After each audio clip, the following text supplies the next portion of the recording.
Nano osina gina. Osi means sword, weapon. Without the weapon of discrimination. And Vijnana means the knowledge of identity of the knowledge. Without this knowledge, nothing can be.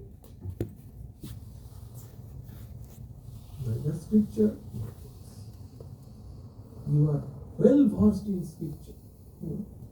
You are random flow of all, you are quoting from here, there, all the Shastras, Shankaracharya, everything you are quoting like flooding these things.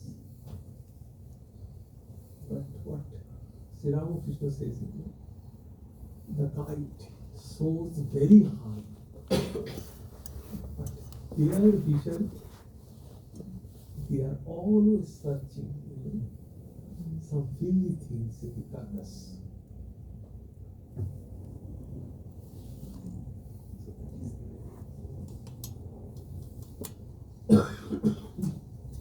So, katham vimosya.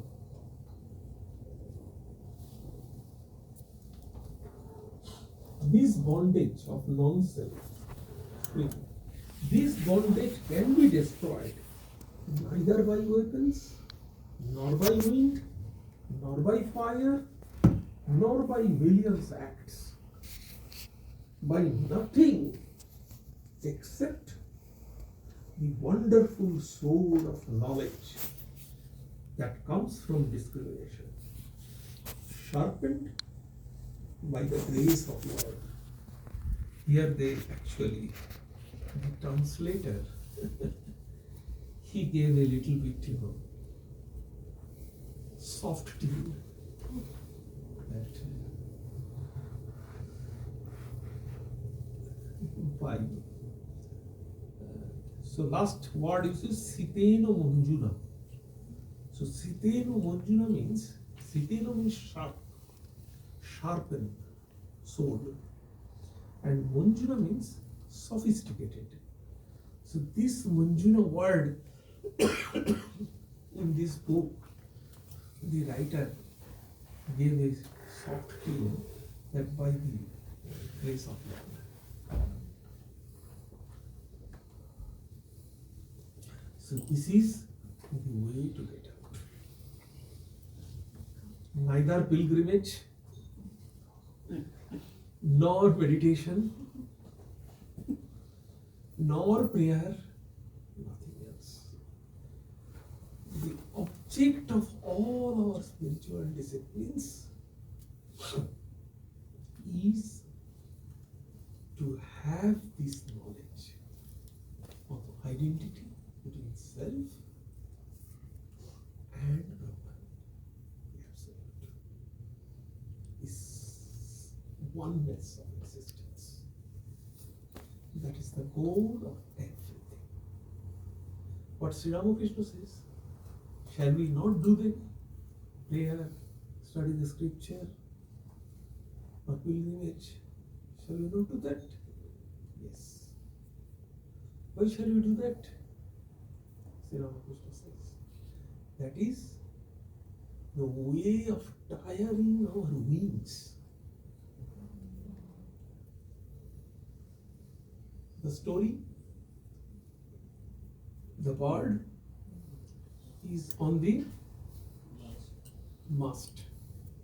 There is a ship in the middle of the ocean, and a bird is sitting on the mast. After long days, days after days, she is sitting there. She thought that, I am tired and bored, so let me go fly and sit some other places. So she started flying. Fly. But where to go? That is the mid of the ocean. Nowhere she found any place to sit. when she was extremely tired, as means of tired, she came back and sit on the same master. So our case is also like that. We shall search everywhere. In scripture, here, there, here. But when we shall not find anything, we will become tired and helpless, then the real surrender will come. Then you can surrender. Not before that. So that's the essential part, the getting tired. Yes, getting tired. Or you can also think it's like softening the ground. So once you Prayer is also like that. Prayer is to create your urge, your cry. That is the real prayer. When you really feel your need, you are urging, you are longing for something. That is the real prayer. Prayer is neither words nor emotion, nothing. So you have to create in your mind the real longing, the emptiness. Unless you create some emptiness in your heart, you cannot pray properly.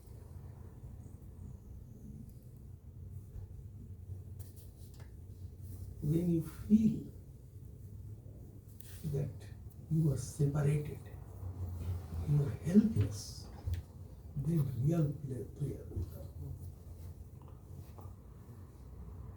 Yes. It just seems that there's both a negative and a positive connotation to this. The negative is that once you're worn out and been beaten up by the world enough, then you take solace in spirituality. The other one is positive, where you've engaged in karma yoga and pushed yourself to do so much work that you're finally tired enough that you can move on. Karma yoga is the very good sellable things, If nothing is there, do karma yoga. Karma yoga is very simple. Yeah, but then you do it correctly, and then you wear yourself out. Then you're tired, and then you can. Not so easy.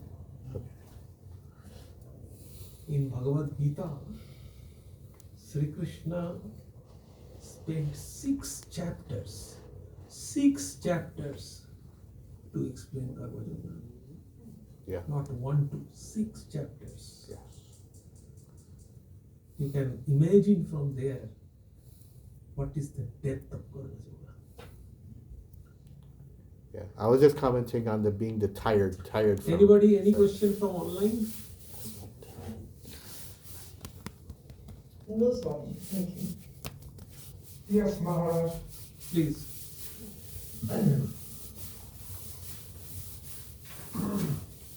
Maharaj, I'm having a little bit of understanding of being able to understand the difference between,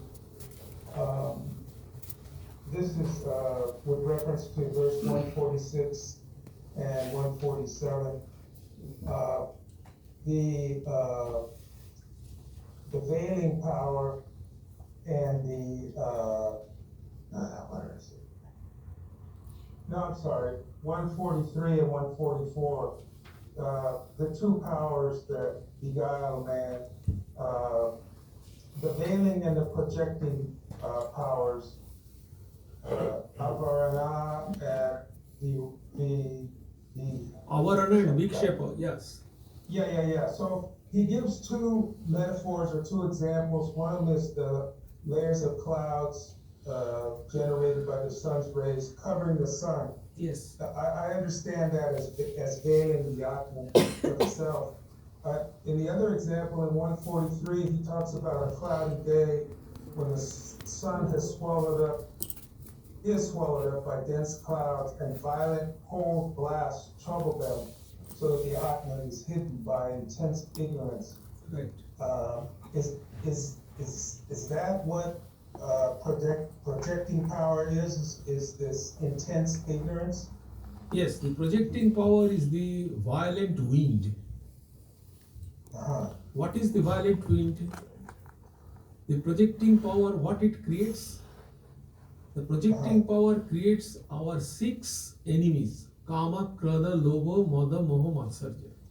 These are the 6 enemies that are created by the projecting power.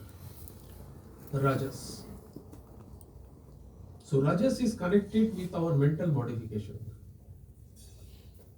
And just as stormy winds, violent wind, disturb the clouds, exactly in the same way, this effect of projection, Kama, Krodha, 6 enemies, are disturbing us, and we are running for these 6 enemies. If you are ridden by Kama, the desire, you cannot sit in one place. If you are ridden by delusion, you cannot sit in one place. You will become mad.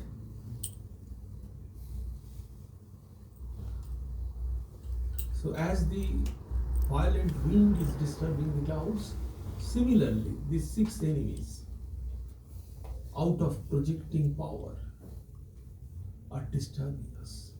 They do not allow us to sit calm and quietly.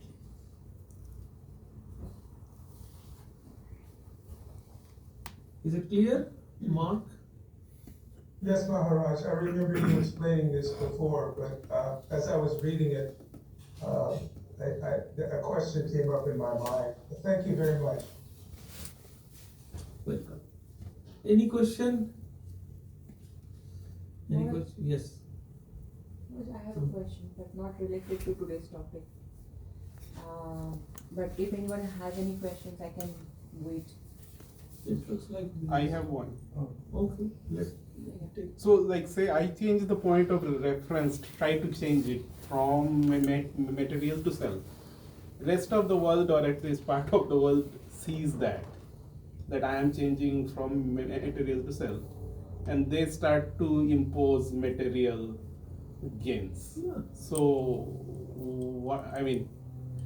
So how When- to tackle yes, something like that. When your frame of reference will be changed, then you do not consider that wealth is valuable. The stone and wealth become same to you. That's the point.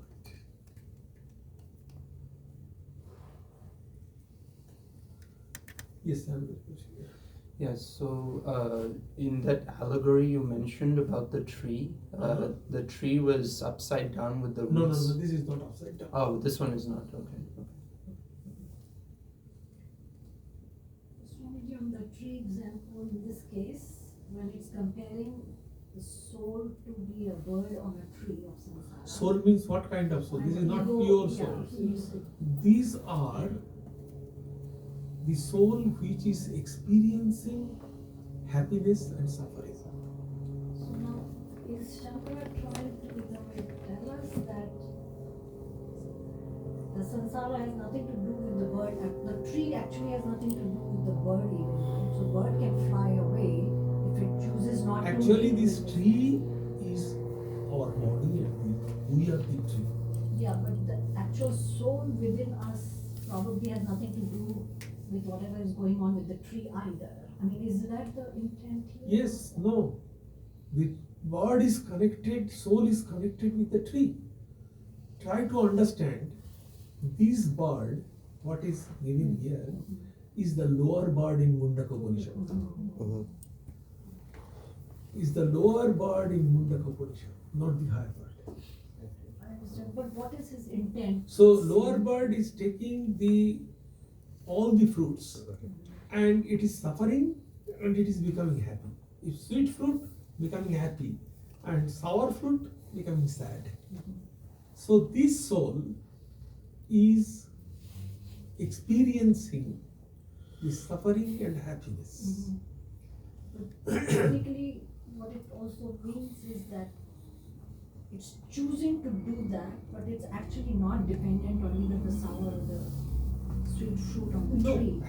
it is not actual. This allegory is not actual. This is, projected, full of tamas and rajas. The example of tamas and rajas. A person who is completely full of tamas and rajas, this is this person. The tree is this person. The beginning, how tree is coming? Tree is coming from seed. What is the seed? Tamas. Finish. Here everything ends.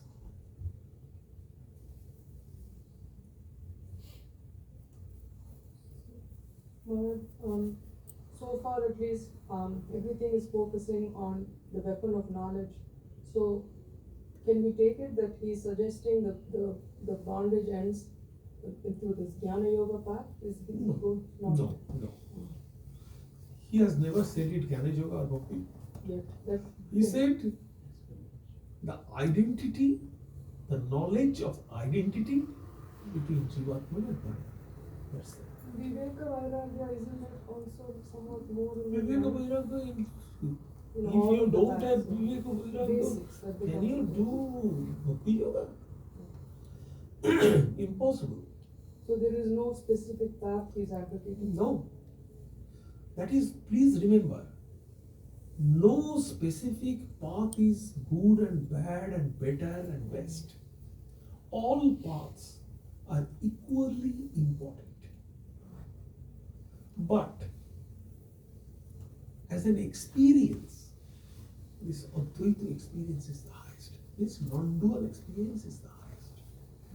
The experience of identity. That is the highest.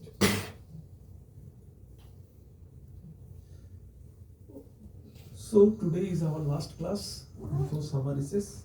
My question. Oh yes. I wanted to ask, you mentioned one time very briefly about the yoni of birth. Like, I think 84. Not in this class anyway. No, today you mentioned a little bit about, I think, our yoni. Not Not in this class. In the team. Yes, Okay. please go ahead. So the question is, Maharaj, I heard and I wanted to ask you, Maharaj, I was not confident about the source that I heard. About that 84 lakhs of yonis. Let's say if I take birth in snake yoni, do I have to take birth of the number of varieties of snakes? Okay. Or if I die from snake, then I'll go to bird. Okay. Okay, let me explain it. So all these lokas, all these spheres, all these birth and death, all these heaven and hell, everything, you cannot find anything in the Upanishad. You can find it in Purana. So what is Purana? Purana is the mythology. Purana is the stories where the writers, they explain in a lucid story the same principle that Upanishad said. So they brought so many things in Ramayana and Mahabharata. These are Puranas. With stories, they explain everything. So all these Puranas, 18 Mahapuranas are there, and innumerable minor Puranas. So all these Puranas explaining the glory of Sri Krishna, Vishnu, Narayana. So they are explaining that, and that is mythology. Mythology means they are expressing the main principles, but along with some stories and imagination. So if you ask me scientific basis of Purana, I would say I cannot reply. I do not want to argue anything on the basis of Purana. I personally believe it, I personally do not believe it. Because it is the mixture of imagination, mythology. But the main principles are absolutely correct. But to present that, they made so many things. These lokas, these things, that thing, a huge complicated thing. In different Puranas, innumerable different. There is Allah Purana is also there. Yes. Yes. Allah Purana. Yeah. You Google it, you can find it. Moral, I was so tensed when I heard you have to take birth of all variety of snakes. Yeah. Once you are done, then you will go to a different. But you're a human now, why are you worried about a snake bird?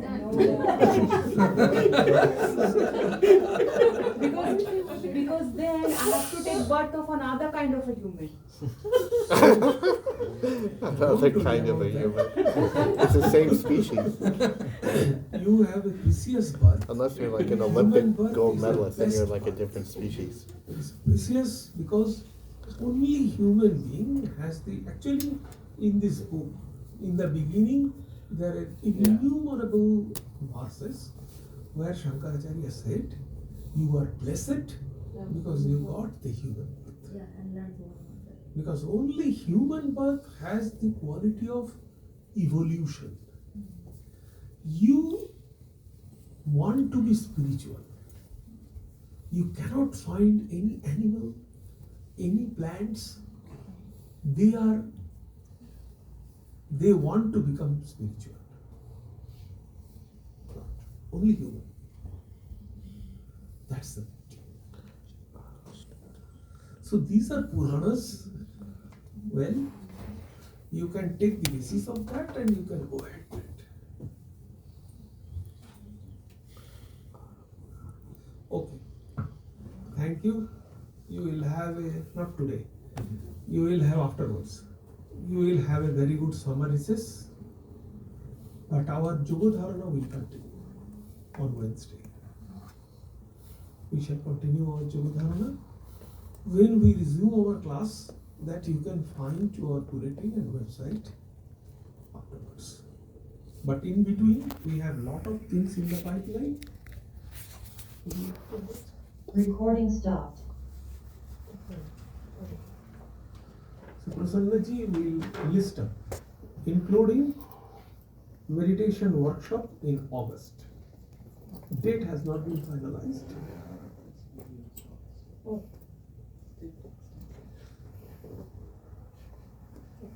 Yes, there are a number of events in the month of July. As Swamiji said, this is the end of our classes. July 4th, as you all know, is our major retreat, yearly retreat, and very, very special 125th anniversary of Swamiji's Bay Area visit. So it's a very super special retreat on that day. We have 6 Swamijis coming. You must have all seen the emails. And all of the topics are concerning Swamiji's 125th. I mean, what Swamiji did in the 1900s. Different aspects of Swamiji's visits will be covered. So this is like a rerun for us of how Swamiji's life was when he was in the Bay Area. So we hope to accomplish that in the July 4th retreat. It starts at 10:30 and ends at 4:30. Please register in the email so that we know how many are coming. It always helps in planning. Please, if you haven't already done so, please register how many are coming. Then July 5th, Saturday, is another retreat. This is in San Ramon. It's at 4:30 to 7:30. Swami Satyamayanandaji from Seattle. He will be speaking on Raja Yoga. If you're taking a Raja Yoga class, Swamiji is teaching every Thursday, so that will be very helpful. And Swamiji is going to be speaking on Swami Vivekananda and spiritual life on July 5th in San Ramon. and the address and all of that is also mentioned in the email. Also, please register for this event. How many are coming will always help us in planning. Then we have a mega event, July 26th event. We have all very famous acclaimed artists. They are all performing on July 26th. It starts at 3 p.m. As you may have seen the emails, there is a special discount of 10% off for 2 price tickets. Please see that on the website. I think it's $178 and $148. $178.50 and $148.50. If you buy 5 tickets or more, then you get 10% off for just these 2 prices. And the promo code, all of that is on the website. If you haven't bought the tickets, please buy them.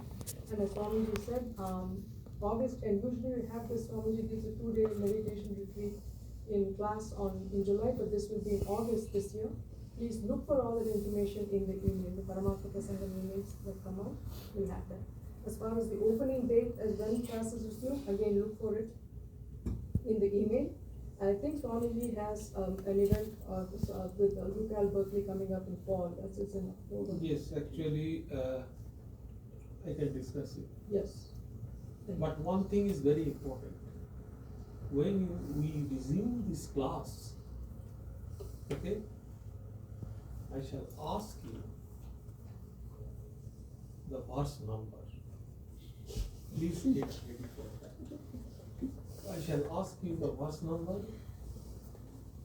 what we did today,